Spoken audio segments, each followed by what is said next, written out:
Hey guys, welcome to the show. Today we're checking out the 5-port 10G switch.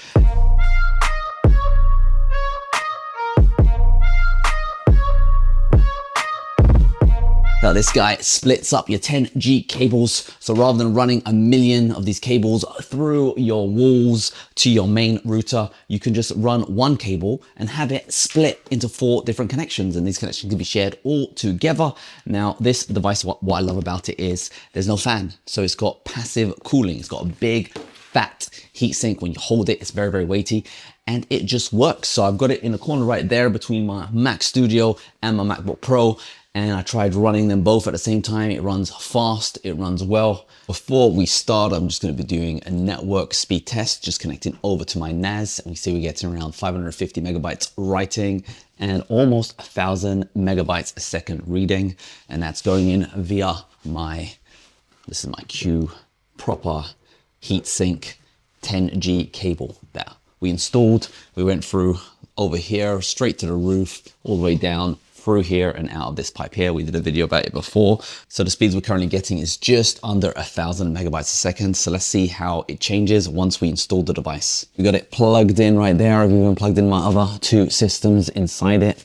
I'm using a black cable. I'm not sure if this is even Cat 6, but it's a short one and doesn't matter because look at the speeds. We're getting, what is that, 957 megabytes a second reading. And we got, it's a bit lower in the writing there, but I think on the next run it runs fast. So let's just give it one more go. 966, and look at that. 500, 600 megabytes a second reading. So that is a win. It seems to be working well. Everything's all connected, and that is good. And just for fun, this is what it'll look like when we got both computers accessing the same NAS drive.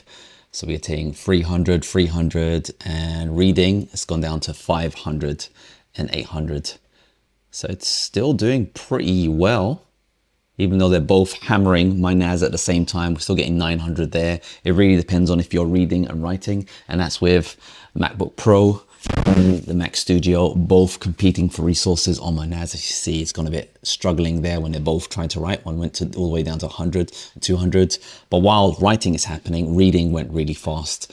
So I think the problem is if you have them both writing at the same time, that's going to be the big bottleneck. But that is, of course, if we are just hitting the NAS. Now, just to spread out the load a little bit, I've got my Mac Studio connecting to my NAS, and I've got my MacBook Pro connected to my Mac Studio.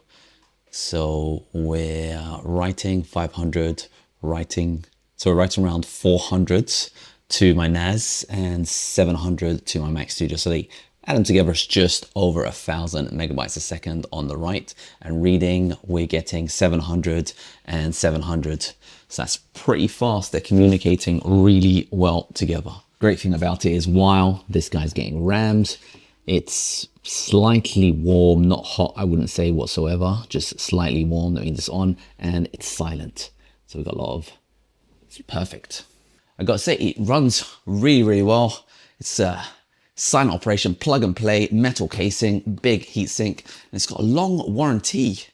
And it's got, look at that right there, a 5-year warranty. So you can just set it, forget it, and it just works. So I really, really like the situation. So if you're thinking about splitting up your Ethernet, of course you can't get faster than 10G. So you might be thinking, okay, maybe I can combine all of the ports together. Maybe you can, but I'm connecting it to a 10G router on the other side.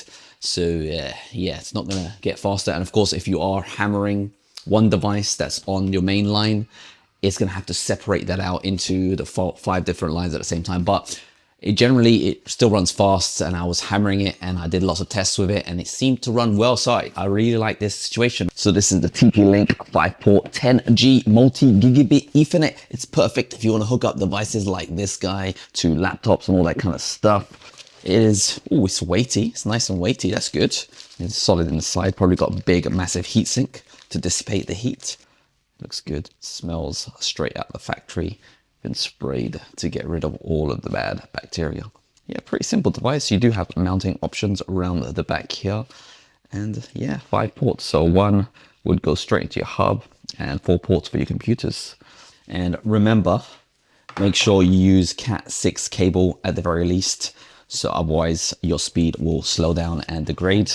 There does seem to be lights here, so when you get the double green, you should be good. But if you get other colors, that means it's not going at its maximum speed. and it connects just like that. Oh, that's nice and solid. That's good. And that's, you hear that click? That means it's fully working.